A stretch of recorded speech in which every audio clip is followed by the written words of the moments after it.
America's complicated history is now at the center of a national conversation, one many say the country should no longer ignore. One of the biggest topics, removing statues of controversial historical figures.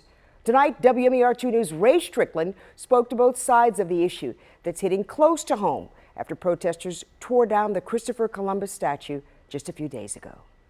I'm at Herring Run Park, where another statue honors Christopher Columbus. I spoke to a Native American who believes these monuments are offensive, but a state lawmaker who is also an Italian American told me a statue of Columbus gives his people a sense of pride. Those two viewpoints may never change, but these two do agree that an open-minded conversation on this issue needs to happen.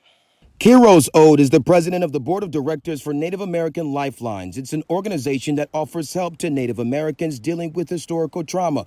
Ode is of Pamunkey descent. He says a statue honoring Christopher Columbus is difficult to stomach. It's a hard, alienating reminder that we find ourselves bearing the cost of Western civilization, that it was born on our backs, on our bodies, in our homelands. Ode believes there should not be a statue of the Italian explorer who he says killed and enslaved Native Americans. It's a very estranging feeling to be in your homeland or be a refugee from it economically or politically, and to see a reminder of a very ugly history. There were horrible things that took place at a time 500 years ago that we can't look through with the same lens as we do now. State Delegate Nino Mangione, an Italian-American, supports keeping the statues of Christopher Columbus.